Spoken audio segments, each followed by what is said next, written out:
Hello, this video is dedicated to John. The first thing I want to talk about is your awesome League of Legends t-shirt and when we're going to start those TYT ARAMs like you promised. Think about it. Alright, on a more serious note, I want this video to be about the video y'all made about humans getting dumber over the course of like thousands of years from now. I want to point out that humans probably never were selected for their intelligence. The number one cause of female death throughout history by far was childbirth. Because of this, female evolutionary pressure was probably selected for physically healthy females rather than intelligence. As far as males are concerned, their evolution probably also selected for physically healthy males. Evidence to support this is that sexual dimorphism for men, between men and women, show that men are very, very much larger, much stronger, which probably means that, as the cliche goes, that since men, were going out and like hunting and the ones doing the farming and stuff, and they had to deal more with the, harsh environment.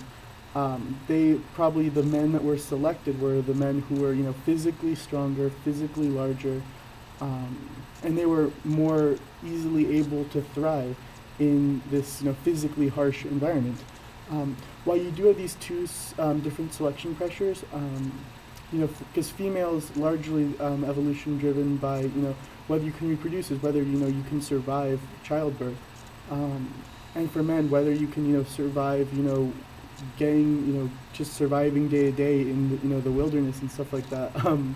While you have these two different selection pressures, which account for the sexual dimorphism in men and women, both of them probably selected for physical ability and are like a robust immune system and a robust constitution, far more than intelligence. To put this in context, just compare us to the Neanderthals. Neanderthals had much larger brains than we did. And in primates, larger brains usually correlates with higher intelligence. It's a pretty strict correlation. However, we still wiped the Neanderthals out.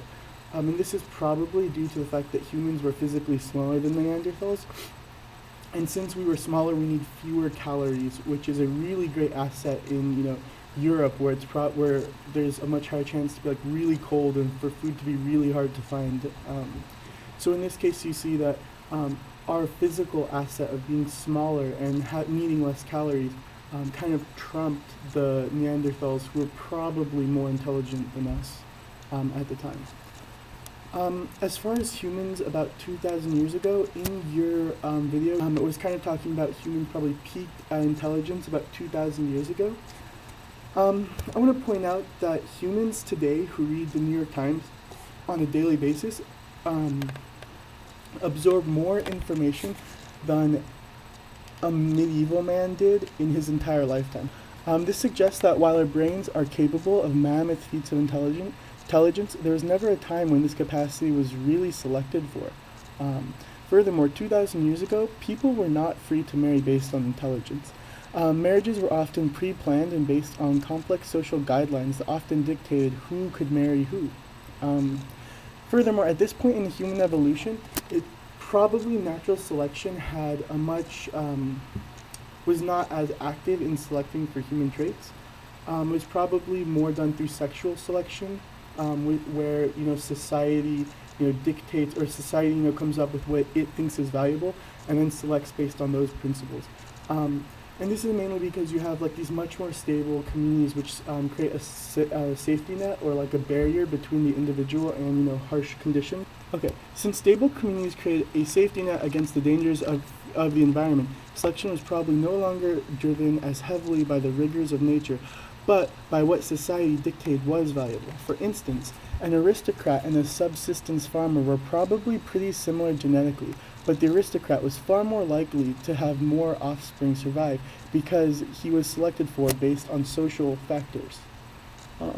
Furthermore, the lack of modern medicine probably meant that as far as natural selection still went, it probably was still selecting for people who had strong immune systems and robust physical bodies over people who were more intelligent.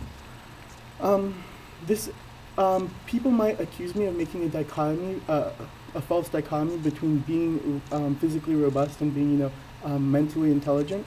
And while it's true that those things don't necessarily have to be opposed, the thing is that if selection pressure is mainly based on how physically robust you are, then intelligence will be like a secondary or a tertiary thing, and it's more likely to suffer from genetic drift and not really have a direction. But also just know that if you spend more time like thinking, or if you have like a bigger brain and you're more intelligent or something, that's resources and calories that your body isn't using to build up your muscles and stuff like that. And while that seems kind of not a big deal to us today because we have access to so many calories, people 2,000 years ago, and up until very recently, we would consider them like constantly malnourished. So like every calorie really did count. And if you had someone, and so in this case, you might actually have a case where the more intelligent you are, the less physically robust you are, because if you spend all of this time, thinking and like, I don't know, like being intelligent, and having more brain activity, you'll have less calories to input into your physical, like your muscles and your immune system. And I think something like babies, like 30% of all their calories goes just to their brain, and something, I think like people in their teens, it's like 25% still, like something like that. It's a massive number of calories that your brain needs to operate. So so there really is a possibility that if you're smarter, you might not be, as physically robust. Okay, the last thing I want to talk about is talk about today. Now, today intelligence is strongly correlated with socioeconomic status, not genetics. If intelligence were correlated with genetics, the geniuses of today should be the children of geniuses of the past. So Einstein's children should be as intelligent, if not more intelligent than Einstein.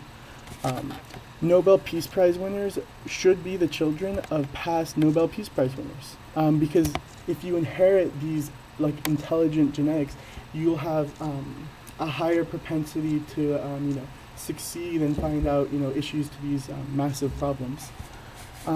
However, intelligence is not correlated with some genetic lineage, but with socioeconomic status. Higher intelligence is found in richer people because they have more exposure to academic material. This leads me to think that intelligence is not a function of genetics at all. It's a function of social molding. If I could put my 2 cents in, I would say that humans have always had this capacity for amazing feats of intelligence, but that we never were really able to tap into it because we were too busy, subsistence farming and, just trying to live day to day in a harsh environment. Lastly, I want to close by saying that intelligence was probably never really high up there in evolutionary assets.